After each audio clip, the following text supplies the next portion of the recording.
Good afternoon, and welcome to our continuing series, Interviews with Disciples and Devotees. Today, once again, we have Kittu with us on the ideal of human unity, and we are in Chapter 8. Welcome, Kittu. Namaste. Now my question is that today there are 1, 2, 3 or 4 new persons. Should I go back and start again or continue as this? Continue. All right. So then we are now, I think, in chapter 8. Yes. We had already begun. So chapter 8 is the problem of a federated heterogeneous empire. Right. In the previous chapter,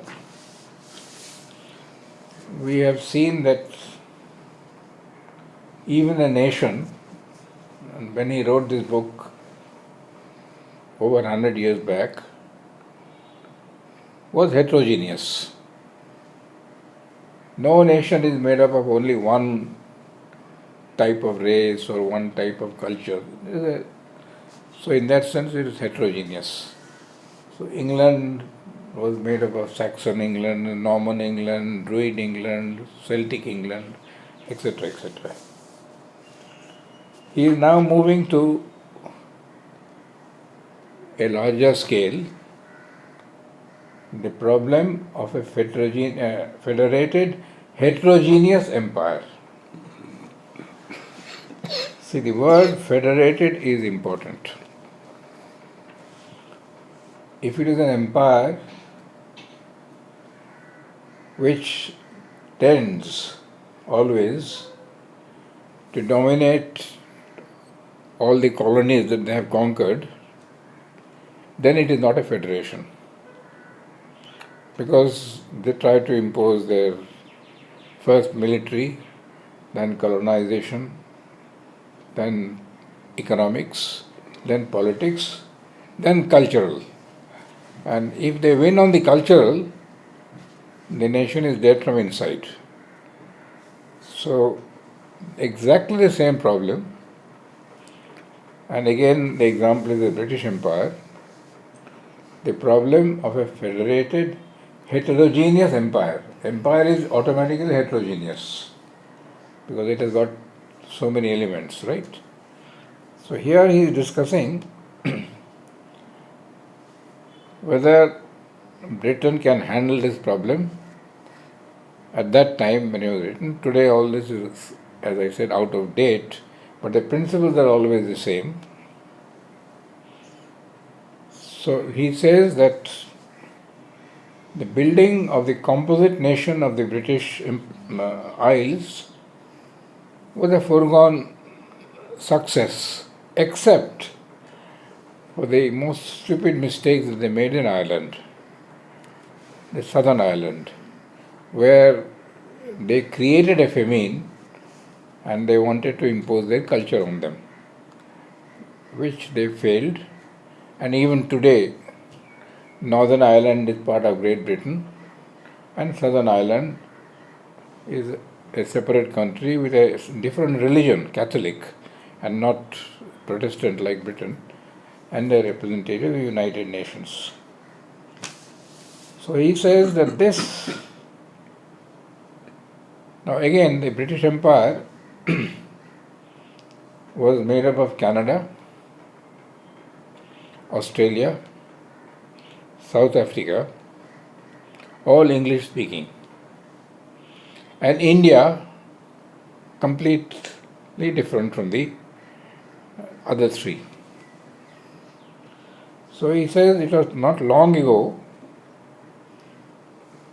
that the eventual separation of the colonies, carrying with it the evolution of Australia and Canada at least into young independent nations, was considered the inevitable end of the colonial empire It's one logical and hardly regrettable conclusion. And most likely, going back 100 years, Britain would not have minded it very much, because the race, because the Australians are, as the British claimed, they were imported Englishmen, and the Aborigines were almost eliminated, right? So, same thing with South Africa. So, it was expected that they would become independent colonies, and Britain would not very seriously oppose it, right? So now he shows that between Britain and these three countries, I'm not bringing in India yet, right? He says that there was a natural tendency to move out. Why? The race origin varied. In Australia it was British. In South Africa it was predominantly Dutch. In Canada half French, half English. The French part is Quebec and the English part is what is known as Canada, right? And their moving out would not have meant a big loss, because Britain got no tangible political, military or economic advantage from these countries, except to say that, oh, we are the mother of these countries. Now that's a political pride which has no value, ultimately, because economics is the most important thing. You say no economic advantage. Once they yes, not too much. In fact, they were dependent on Britain in a certain way. Right? And once they became independent, it would have been much easier for the British to accept it. Right? Now there is another very interesting paragraph. He said all the conditions are now being altered as the First World War had started. There are many difficulties in the way. Economic difficulties, geographical separation. Look at England, Canada, Australia, South Africa and India, separated by miles, thousands of miles, right? Proximity helps in creating a sense of unity. And then he brings in an idea of an imperial Zollverein. Now this is a very interesting word. Zollverein means that you bring about an economic unity. And Germany, which became a nation only in the 1860s, before that it was 256 states, and that too by Napoleon. Before that it was a few, almost 1,000. Napoleon brought them a little bit together. But they all were German speaking. So Prussia, which was the biggest and the most powerful and a very strong army, led by a man called Bismarck, he thought that we should unite because England has become a nation, strong. France has become a nation, strong. They have empires. Germany has nothing. And how can it have when it is divided into 256 states?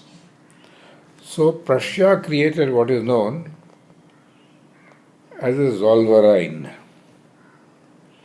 Zollverein means a kind of economic unity which circumstances almost impose on you.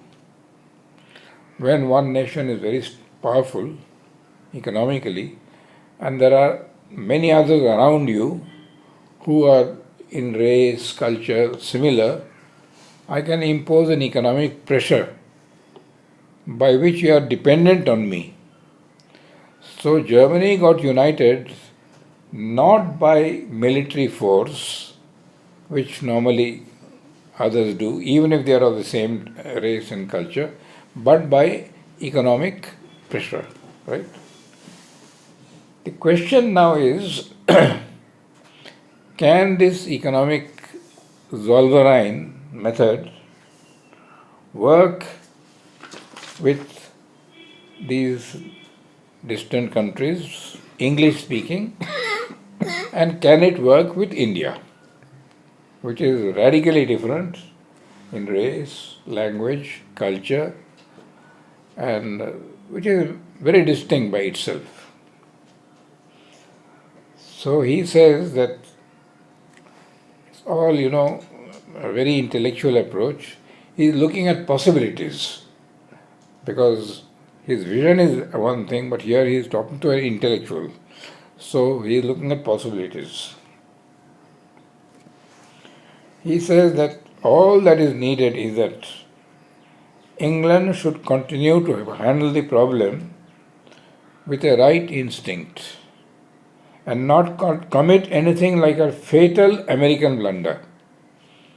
I don't know if you know what this means, this fatal American blunder. See, the 13 Confederate States were part of Great Britain. But all the resources of those states and the trade that came, the beneficiary was the Great Britain. And they said, what is this? Everything is coming from our country and they are getting the benefit.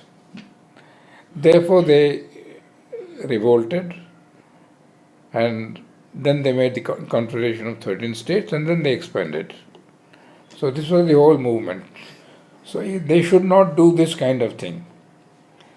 Now she has to keep it always in mind that her possible destiny is not that of a dominant country, compelling all the parts of her dominions to uniformity with her or to perpetual subordination, but that of the center of a great confederation of states and nations coalescing by her attraction into a new supranational unity. So that was the possibility that he thought that if Britain could do that, and surely it would have been easier with South Africa, with Canada, and with Australia, right? Because there were many things in common. But that supranational unity, where they could have had that pride that they speak English and their English culture is there. See, even today in the United States of America, in Australia, in Canada and South Africa, when you speak of poetry, you speak only of Wordsworth and Shelley, and they have hardly any one of their own poets, no? Not too much at least. So it becomes much easier to draw them all together. But the problem becomes much more difficult when the question of the two other countries comes in, Egypt and India. See, Egypt has a civilization of over 3,000 years. The pyramids were there. Of course, when he wrote this book, they were all Islamized, but they are still proud of their pyramids. It is very difficult to bring them into the same line. And of course, India, far bigger, 20 times bigger than Great Britain, a culture which is 5,000 years old, and despite everything, a pride in their own culture. So as he is trying to say is, the difficulties are enormous. So the nature of the difficulties in the way of a practical union between such different aggregates is sufficiently obvious. First, there is a geographical separateness. which has always made India a people apart. And you see, if you look carefully, as the mother once remarked, that not only cultural unity, but there is a geographical unity. This side is the Bay of Bengal, that side is the Arabian Sea, below is the Indian Ocean. Then you've got that Himalayan mass that separates this side, and that side you've got the Hindu Kush mass. It is almost by nature has created it as a separate country. Now we have gone against nature when we have created Pakistan and Afghanistan, but that is inevitably a temporary phenomenon. And that is what Mother strongly believes. And the proof is the map of India in the playground. Right? And Mother India also in the playground. Although might be one or two more elements can be added. So the difficulty with India is enormous. The difficulty of what? Of making it a federated, heterogeneous empire. Right? Even if you give them federation, which means a reasonable amount of independence, like at one time it was proposed dominion status, it is very difficult because today, day for yesterday I had a slightly animated discussion with an Indian lady who lives in London, speaks beautiful English, but she speaks beautiful Bengali also. She sings Indian classical music very well. She is very keen that India should have English as its language. Even today, most of the discussions that take in Parliament are in English. Now this is very strange, and this is exactly what Mother said, that it is strange that a country like India with such a long and ancient culture should have for its administrative structure a foreign language. Like in France, everybody speaks French, need not be scholars, but French unites them. In England, it is English that unites them. In Poland, it is Polish that unites them. In India, it is still English that is the medium of the communication. That's why it is desirable to learn English, merely because it helps us to communicate with the outside world, because English is an international language. And I think I would like to add to that French also should be, because France also is very widespread in other parts of the world, like in Africa, in South America, Spanish and Portuguese, right? So English and French should be but the essential language should be Indian. And in one of the interviews that we had with the mother, three of us, all educationists, Mother said, I find it very odd that India has to administer itself and communicate itself through a foreign language. We should have a common language, but then you people are fighting among yourselves. If you say Hindi, then the South Indians shout. Evidently, Bengali cannot be the national language of India. Marathi cannot be the national language of India. Tamil cannot be the national language of India. Therefore, what I suggest, according to her, was make Sanskrit the national language of India. Nobody wants you to read Kalidas and Meghdut. But what we are suggesting is that everybody should be able to communicate in Sanskrit. Say your simple words, like the local Pondicherrians who are French citizens.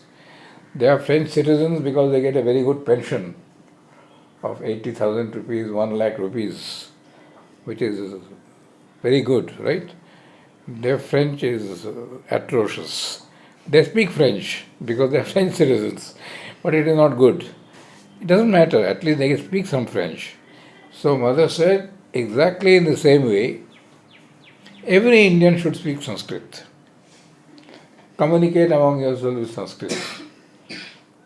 And since that day, it was in November 11th, 1967, that in the school, Sanskrit has been given great prominence. Not sufficient probably, because children are very practical. They realize that good jobs and good things are much easier by learning English and French. Culturally, Sanskrit is very good because it takes you back to the roots of your culture, to what India stands for. But there is one gentleman called Vishnu Lalit. He's in the ashram. You can talk to him as much as you want. He will not reply to you in any other language except Sanskrit. Whether you understand or you don't understand, it doesn't bother. But he will continually persist speaking in Sanskrit. Now, that makes it sometimes a little difficult. So then he somehow manages to get it across me, because I know Sanskrit, a little bit of Sanskrit, but with a foreigner it is very difficult. For someone who doesn't know anything of Indian languages, he will find it very difficult. So we should have our own language. So now when you try to impose British culture, and the most important instrument of cultural domination is not painting and architecture, but language. Because language is used at every step in life, right?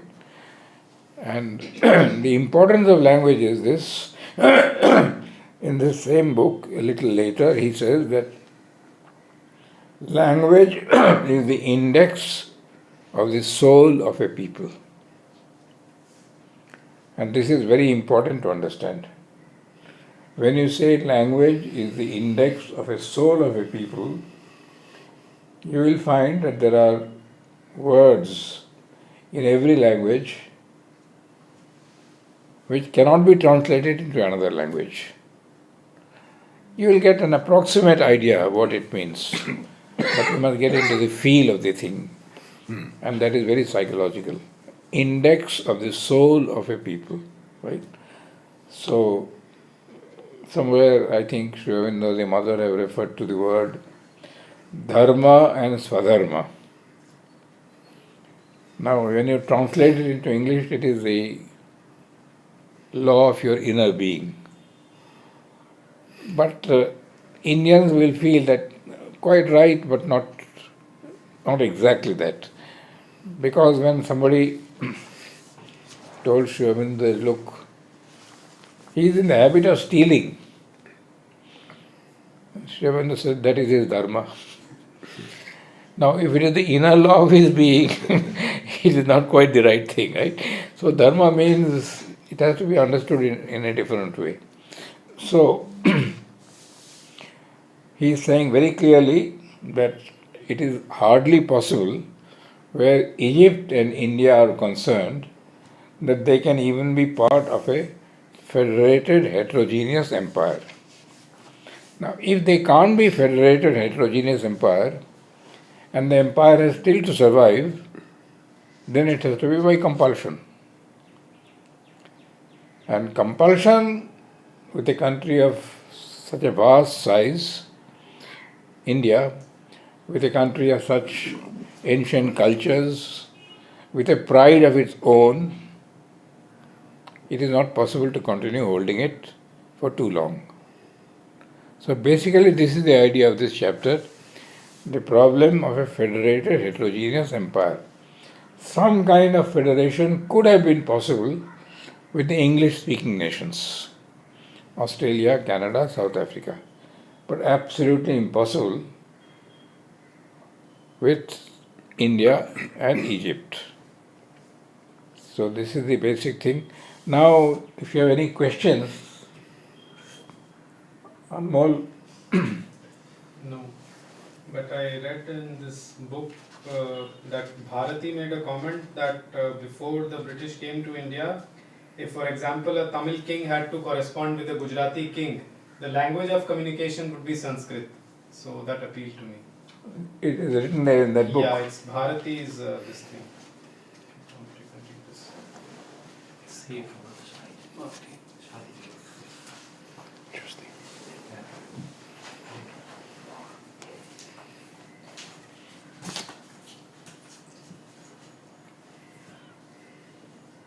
Who is the author? Narendra?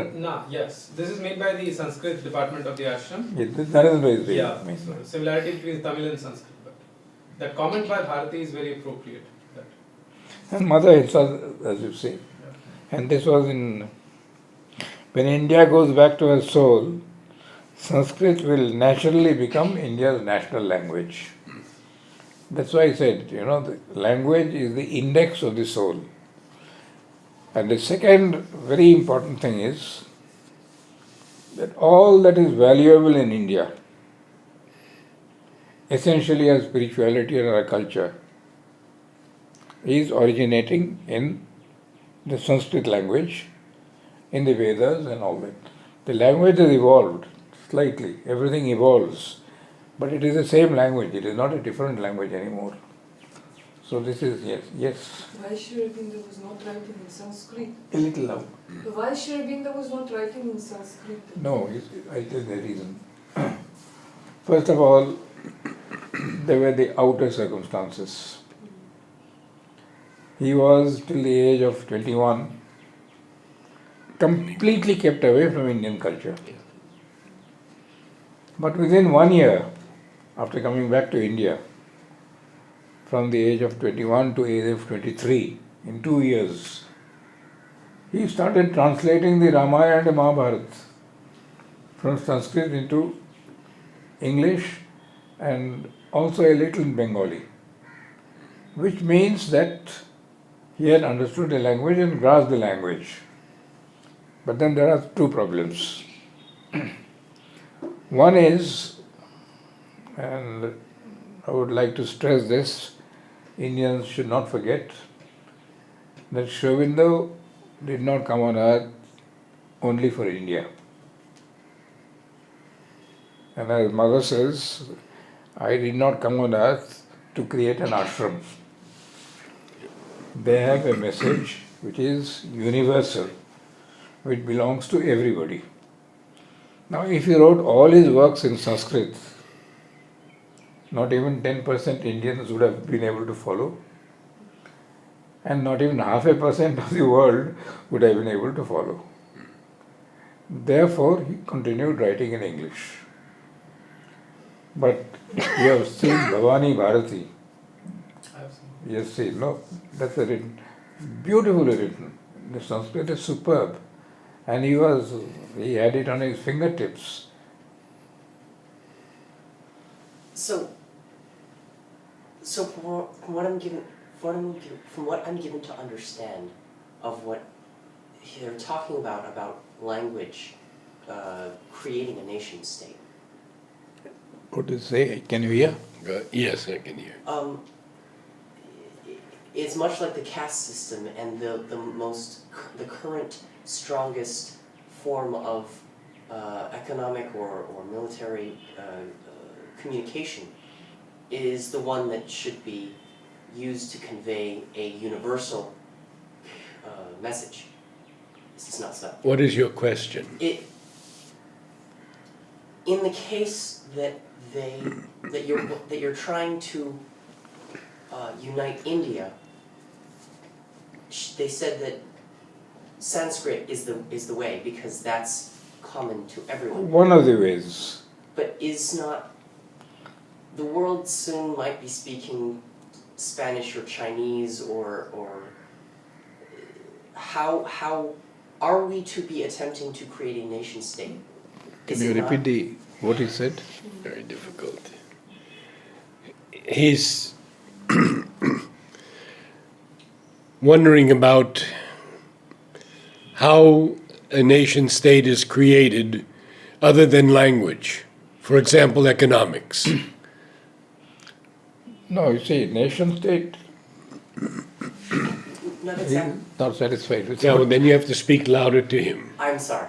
Come nearer. Sorry. A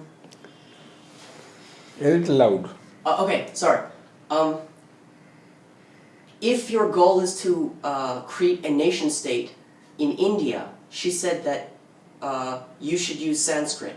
The current language that is likely to be most conveyable is probably going to be something like Spanish or Chinese at this point, if I'm not mistaken. I could be wrong. If my question is, are we trying? Because as you said, India is not the only goal, but a universality encompassing all of it. Agreed. I think I can answer your question now. You see, universality does not mean loss of individuality. I'm speaking of nations now, right? You can bring it down to your individual level. I don't know your name, but whatever your name, you must be yourself, always. But at the same time, you must widen yourself to absorb, integrate, and make it part of your own thing from other cultures. You are evidently not Indian, but you absorb as much as you can of India into yourself without giving up your whatever culture. I don't know what. You're Russian? Then? American. Or you're American. So keep your Americanness, right? And open yourself out and absorb it, and more than absorbing it is assimilate it. See, you must understand this word assimilation. And Sri Aurobindo refers to it constantly. When you eat food, you eat every day. So that food goes into the stomach. And two operations take place. One operation is that it extracts the essence and sends it into the bloodstream. Now, when you are eating cabbage, you will not find cabbage in your blood, but it has been transformed into that, right? And then there is something that is thrown out, rejected. So all assimilation is a double process. A process where you take the essence and make it part of your mainstream, right? You can use the word even bloodstream for Indian culture. And what is not desirable, you reject. So you preserve your individuality, but you must assimilate. If you don't assimilate, if you borrow, then no growth is possible. You have to be true to yourself. All right? So you are American. Which part of America? Born in Minnesota, raised in around DC. Huh? DC, the capital. Washington. Huh? Washington, D.C. Oh, the capital is right. Anybody else has anything? No, I mean, what you are saying about the common language of India being Sanskrit, it sounds like a dream right now. It sounds like a dream. The only thing that I can say is that now a feeling is developing that it is a realizable dream because the present government has valued the thing. But then government can't do much, the people have to do it. Once they feel the pride of their culture, and the moment you give up that, not give up, give less importance to the only practical aspect of education, then it will happen. See, look at our students here. Not even 10% or 5% speak Sanskrit well. And when I've asked them why they don't do it, you have so much respect for the mother and Sri Aurobindo. They said that is true. But two things. One is that we are not staying back. We have to go outside and earn our money. And our knowledge of Sanskrit will not give us a good job. A job will come if I know English, if I know French, if I know an Indian language. And if you know English and French well, or Spanish and Portuguese well, the amount of money that you will get while working in England or in France will be 5 times more than what you get in India. So they have taken a practical approach. And that is why the mother repeatedly said that study here is for the joy of learning. Unfortunately, it is not happening. Study has become much more for other reasons. The joy of learning might be there, and I will not say might be there, it is certainly there, because there are some people who take up some of Sri Aurobindo's works which are difficult. I can guarantee you that you might know your life divine very well, or human cycle very well. It will not land you a job.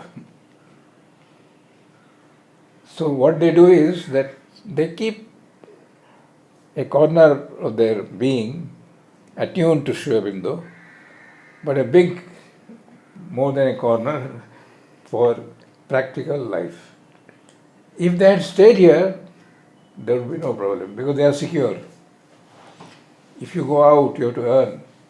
And nobody, if you become a Sanskrit teacher, you will get 15,000 rupees a month. But we also have the pioneers who are teaching Sanskrit, the Sampadanandas and others. Narendra, Yes. Vishnu Reddy himself. And we haven't had that in a while.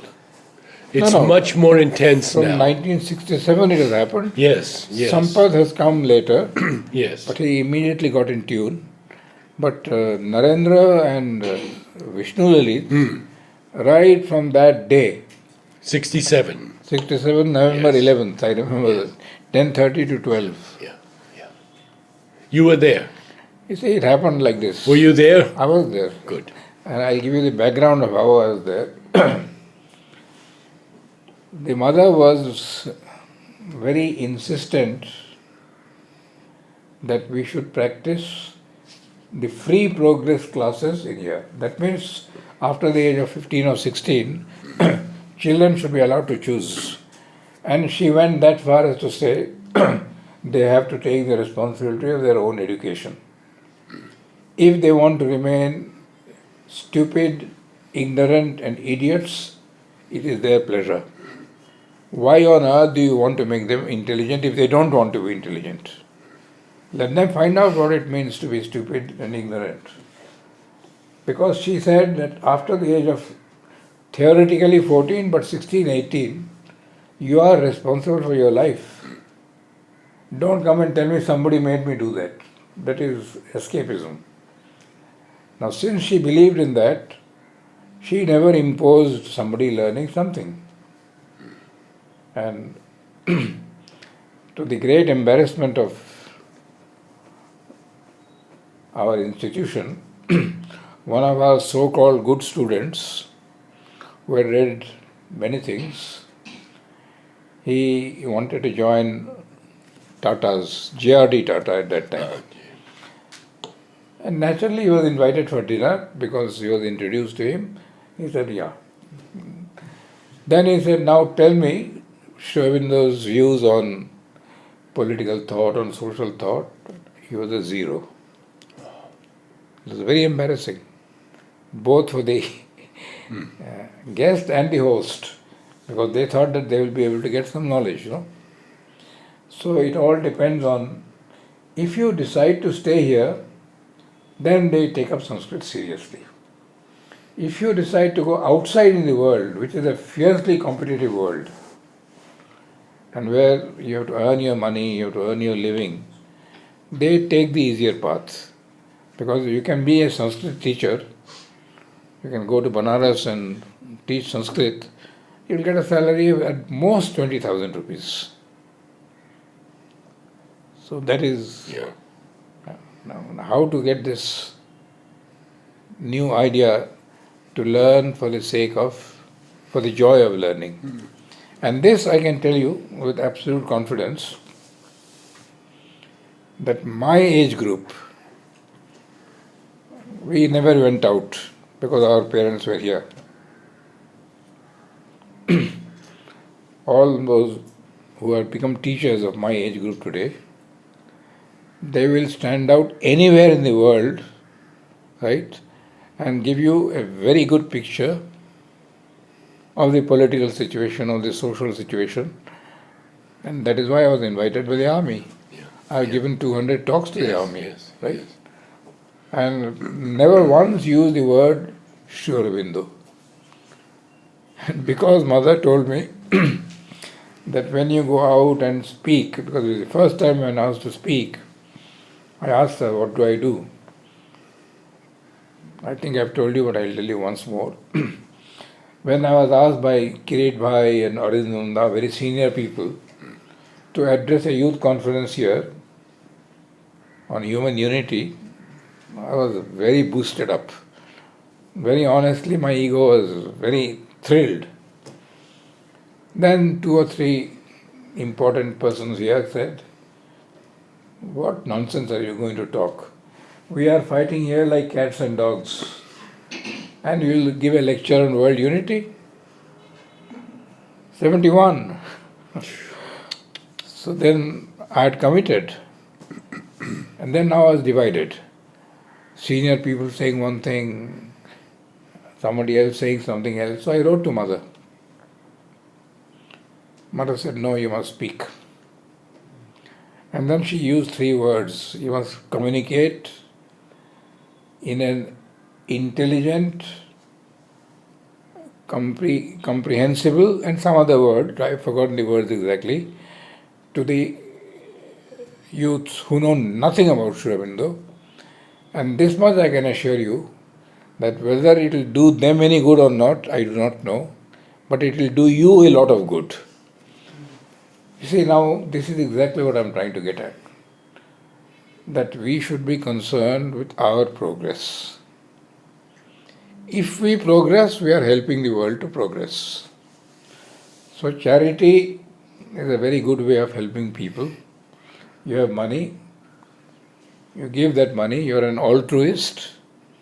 But in this very same book, in the word chapter self-determination, the altruist is very often the biggest egoist. So spiritual life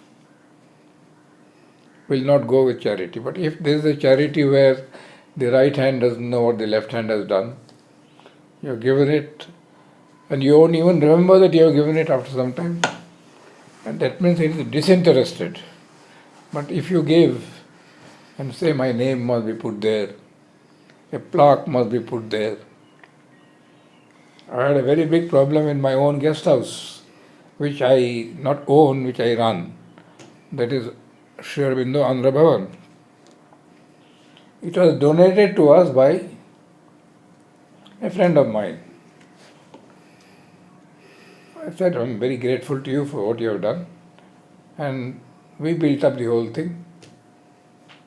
But then he came back after 2 years. You must put a plaque there saying that this has been donated by so and so and so and so on this date. I resisted. But that became very bitter. So then I had to. And finally, 2 years back, although it is more than 14 years, we had to put the plaque. They have to announce to the world that we have given to the mother something. Now, when you want to give something to the mother, it is not to be announced, it is done. Now, that's a difficult attitude in the world. And he is not getting any benefit out of this. When we give to the mother, it is hers that we are giving. But then you must have that attitude, no? If you want to let everybody know that I have given so much money to the mother, it loses much of its spiritual value. It might be very useful for work, but the spiritual value is lost. And if you are seeking for spiritual growth, then the right hand must not know what the left hand has done. But that if is very important. And there was a gentleman called Nishikanto You've heard of him? I knew him. I used to give night duty for him. He used to talk, very humorous. And he says, when you read Sri Aurobindo, and everywhere he says, if you can do this, then this will happen, right? If you can surrender to the mother. That if is the most important word, because hardly anybody surrenders to the mother. So it's not so easy, right? He had a sense of humor, so he could make it. Yeah. So I think we have to close Just for today. one more question. Sorry. Come closer, I'm sorry. a little louder. Sorry. If in the case one surrenders completely to the mother, if I'm given to understand the practice, the Atma, or the method, the Atman, the Rigpa, the whatever you want to call it, successfully, that you will be accomplishing spiritual practice. And that will benefit you in other ways. In all ways, including the material way. Right. If that is the case, what is not... You mentioned before what was bloodstream versus what was poop. What was? It's all right. Sorry. Rejection. What to accept or reject. What is not to be accepted in the situation where you are attempting to offer wholly. In other words, when you want to surrender, what you have to reject? Is that the question? What is to be rejected? Huh? Yes. You see, first of all, none of us can pretend that we have surrendered completely. As Mother says, the moment someone comes and tells me I am really absolutely sincere and surrendered, it is the end, because he is not watching himself honestly. It is the most difficult thing. So all that you have to do is, I am trying to surrender. That is the first thing. The second thing is that you have an aspiration, whether it is spiritual or the higher mental being, whatever is at your disposal, because there are people who are at different levels of consciousness. So go to the highest level of your consciousness. And anything that tends to pull you down from that level, you must keep away from. And there are times when you must keep away physically from people who will pull you down, because they have their vibrations. You go and talk to them, they will send their vibrations to you. You find that you are not capable of rejecting it. Keep away. If you want to progress, if you are interested in satisfying yourself, no problem at all. See, I won't give, even if I give you won't understand anything.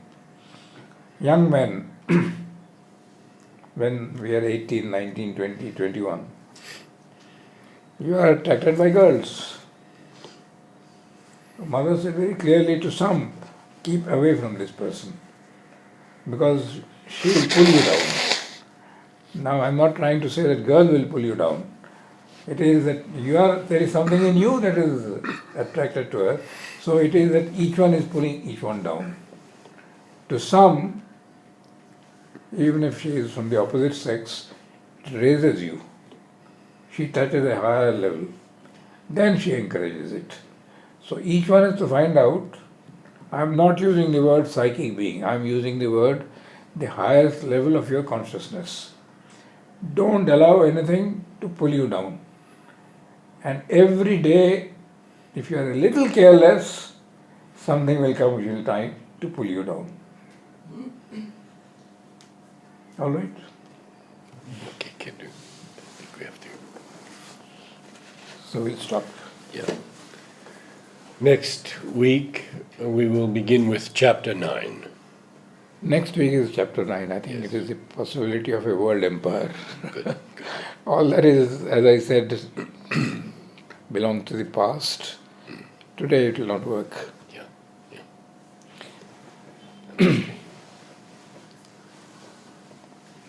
Thank you.